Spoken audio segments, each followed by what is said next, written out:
করেছে দেখো, মুখটা দেখো শুধু কেমন করে বসে আছে, পুরো ঘন্টুরাম না। সারা দিন এত দুষ্টুমি করেছে, আজকে এত দুষ্টুমি করেছে ভাবতে পারবে না। সবাইকে একটু বলো হ্যালো বন্ধুরা, সবাই কেমন আছো বলো বলো। অনেকদিন পরে একটা নতুন ব্লগ নিয়ে এসেছি তোমাদের কাছে। সবাই কেমন আছো বল। মামুন উইথ ডোডো চ্যানেলে সবাইকে ওয়েলকাম। একটু বলো। বলে এখন বাজে রাত 12:30 আর আমার মামা মামাকে এখন ক্লিন করতে বসিয়েছে। আর ঘন্টুরাম মুখটা কেমন করে আছে দেখো। আর এই দেখো আমাদের ঘন্টুরামের কানে কি করেছে, আমি নাজার টিকা করেছি। আর এই কানে নাজার টিকা করাতে গিয়ে সেই নাজার টিকাটা কোথায় কোথায় লেগেছে দেখো। এই দেখো, এই যে এখানেও লেগেছে, এই যে 2 জায়গা লেগেছে। কি করাচ্ছি দেখবে, এই দেখো। বল তোমাদের সবার কি হয়েছে? আমার ব্লগে এখন ভিউজ উঠছে না কেন? কত কষ্ট করে করে আমার মামাম রোজ মিনি ব্লগ দিচ্ছে। হ্যাঁ বলো, একটু বলো, তাড়াতাড়ি বলো। বহুদিন পরে ডোডো গেছিল দাদুর বাড়িতে, জানো তো, কালী পুজোর আগের দিন। আর সেইখানে গিয়ে মাঠে গেছিল ঘুরতে, তোমরা তো দেখেছো। ওর প্রাইভেট পার্টে ইনফেকশন হয়ে গেছিল, প্লাস পায়ে এখন অনেকটা ঠিক হয়েছে, অনেক রিকভার হয়েছে। কিন্তু যেটা খুব সমস্যা করেছে সেটা হচ্ছে দেখো, ব্লান্ডার ঘটিয়ে নিয়ে এসেছে। ডোডোর ভিডিও তোমরা এতদিন ধরে দেখছো, কোনোদিন দেখেছো ওর চোখের কোনায় কখনো কিন্তু এই লাল ভাবটা কোনো কোনো লাইন আসেনি, দেখেছো? কিন্তু এইবার হলো, আমার বাপের বাড়িতে গেছিলাম, সেখানে গিয়ে এত পরিমাণে ওর চোখ দিয়ে জল বেরিয়েছে আর এত হেয়ার ফল হচ্ছিল, যেহেতু স্কিনে সমস্যা হচ্ছিল তাই।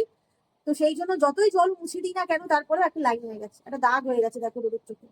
এখন আমি কি করছি, সারা দিনে 50 বার বোধহয় শুধু ভিজে কাপড় দিয়ে ওর চোখটা ক্লিন করে করে রাখছি, জলটা মুছাচ্ছি, এখনো জল পড়ে যাচ্ছে। বুঝতে পারছি না কেন ডোডোর গায়ে হুট করে অনেকটা র্যাশ বেরিয়েছে। অথচ আমি কিন্তু ডোডোকে খুব পরিষ্কার পরিচ্ছন্ন ভাবে রাখি। আর ডোডো তো আমাদের খুব বাধ্য ছিল, তোমরা জানোই, অনেক কথা শোনে আমার ডোডো। ডোডোর জন্য নতুন ব্রাশ এনেছি, তোমাদেরকে দেখাবো ব্রাশ করানোর জন্য। কারণ ওকে তো আমি ব্রাশ করাই না, মানে যখন খাওয়া দাওয়ার পরে ওর মুখ মোছাই, তখন আমি ওর মুখের মধ্যে কাপড় ঢুকিয়ে সেই দাঁতগুলোকেও মুছিয়ে দিই। এবার থেকে ব্রাশ করাবো। অনেক রাত হয়ে গেছে বলে আমার উপরে খুব রাগ দেখাচ্ছে দেখো। কিছুতেই ও এখন এখানে বসতে চাইছে না। মুখ মোছা, ওই দেখো, এই দেখো, এই দেখো, এই দেখো, এই দেখো, এই দেখো, দেখো, দেখো, দেখো, মুখ মোছাতে দেবে না, দেখেছো? মুখটা মুছিয়ে দিই বাবা, কিন্তু গুড বয়। হ্যাঁ, রাতে রাতে খাটে শোই বলো। গা হাত পা পা ভালো করে না মোছালে আমি কি করে খাটে শুতে নেবো? দেখো দেখো রাগ দেখাচ্ছি দেখো, দেখো শুধু, এরকম রাগ দেখালে হয়? ওর গদিটা পেয়েছি, তোমরা তো জানো, ওর পাপা ওর জন্য গদি করে দিয়েছিল। কিন্তু গদিটা আর কে শোয়, ওই যে শীতকাল পড়ে গেছে নিচে নিয়ে এসেছি, সে তো শোবে আমার সাথেই।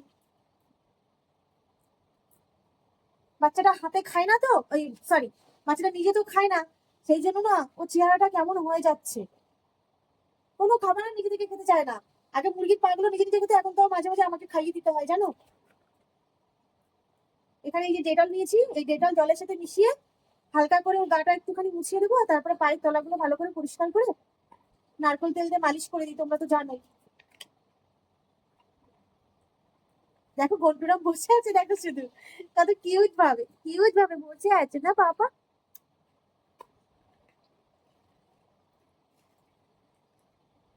ওর আবার টাইমের জিনিস টাইমে না হলে খুব রাগ দেখায়। কত ঘুম পেয়েছি রে বাবা, ঘুমের জন্য পাগল হয়ে গেছে সে। ওঠো, ওঠো, ওঠো, ওঠো, ওঠো, দেখো কথা বললে শোনে না, দেখো অনেক রাত হয়ে গেছে, ওঠো, ওঠো, ওঠো, ওঠো, ওঠো, ওঠো, ওঠো। এই তো, কত রোগা হয়ে গেছে আমার দোনোটা, বুঝতে পারছি না যে কি হচ্ছে। খাওয়া দাওয়া কিন্তু করছে, ও তো নিজে খায় না, আমি খাইয়ে দিই। খুব রোগা হয়ে গেছে দোনোটা, ডাক্তারের কাছে নিয়ে যাবো ভাবছি, কেন এত রোগা হয়ে যাচ্ছে। তোমরা তো আমার মিনি ব্লগে দেখেছো ওর প্রাইভেট পার্টির চুমকুটার কি অবস্থা, এখন ঠিক হয়েছে। এদিকে ফেলে, হয়ে গেছে। বুঝলি পাপা,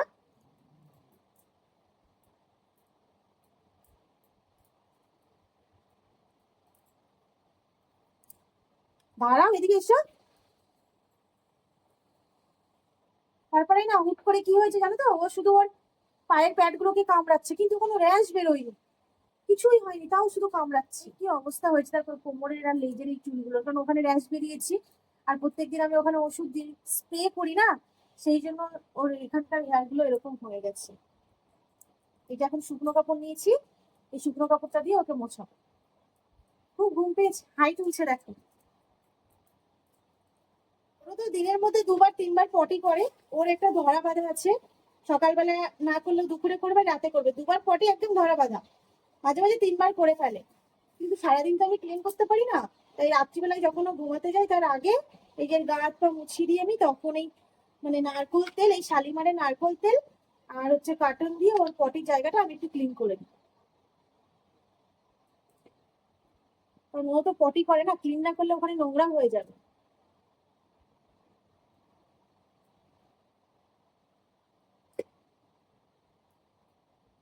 এই নারকোল তেলটা নিয়ে আমি প্রত্যেকদিন ডোডোর পায়ের প্যাড গুলোতে একটু মাখিয়ে দিই। সেই জন্য না আমার ডোডোর পায়ের প্যাড গুলো দেখবে, এই দেখো খুব সুন্দর নরম, একদম খুব সফট আমার ডোডোর পায়ের প্যাড গুলো। ও যদি কখনো পা দিয়ে আঁচড়ায়, ওর পায়ের প্যাড গুলো এতটাই সফট যে কাটে না। আমি দেখেছি অনেকেরই পোষ্য আছে যাদের পায়ের প্যাড গুলো এত শক্ত হয় যে কোলে ওঠার জন্য যখন ওরা দাঁড়ায় বা খেলা করে তখন হাতে লাগলে না খুব লাগে, মানে আমাদের হাতে খুব লাগে আঁচড় লাগার মতো। ও ডোডোর সেটা হয় না, খুব সফট। আমি তোমাদেরকে দেখাবো, দেখো ওর পায়ের প্যাড গুলো। আমি কারণ আমি প্রত্যেক দিন রাতে, এটা আমার ডিউটি, যে আমাকে ডোডোর পায়ের 4টে পায়ের নিচে এরকম ভাবে মুছে, প্রথমে ভিজা কাপড়, তারপরে শুকনো কাপড়, তারপরে নারকেল তেল দিয়ে এরকম ভাবে ম্যাসাজ করে দেওয়া। আমি প্রত্যেক দিন করি। তারপরেও বাচ্চাটা, দাঁড়া বাবা দাঁড়া, কথা বলতে দিচ্ছে না দেখো। বিরক্ত হচ্ছিস কেন? এত বিরক্ত কেন? হাটে শুতে হলে এগুলো করতে হবে, তোমাদের কথা সবসময় শোনা যাবে না, বুঝেছো? ওর ভালো লাগে না এগুলো করতে, ওর খেতেও ভালো লাগে না, এই সমস্ত করতেও ভালো লাগে না। ও শুধু সারাক্ষণ বাইকে করে ঘুরবে ওর পাপার সাথে, সেটাই ভালো লাগে। লাট সাহেব, চামড়াটা অনেক ঠিক হয়ে গেছে, ওষুধ দিয়েছি না, এই যে চামড়া চামড়া উঠছে। বললাম না ডোডোর অ্যালার্জি আছে, সেই জন্য সেটজিনটা এখন খাওয়াচ্ছি।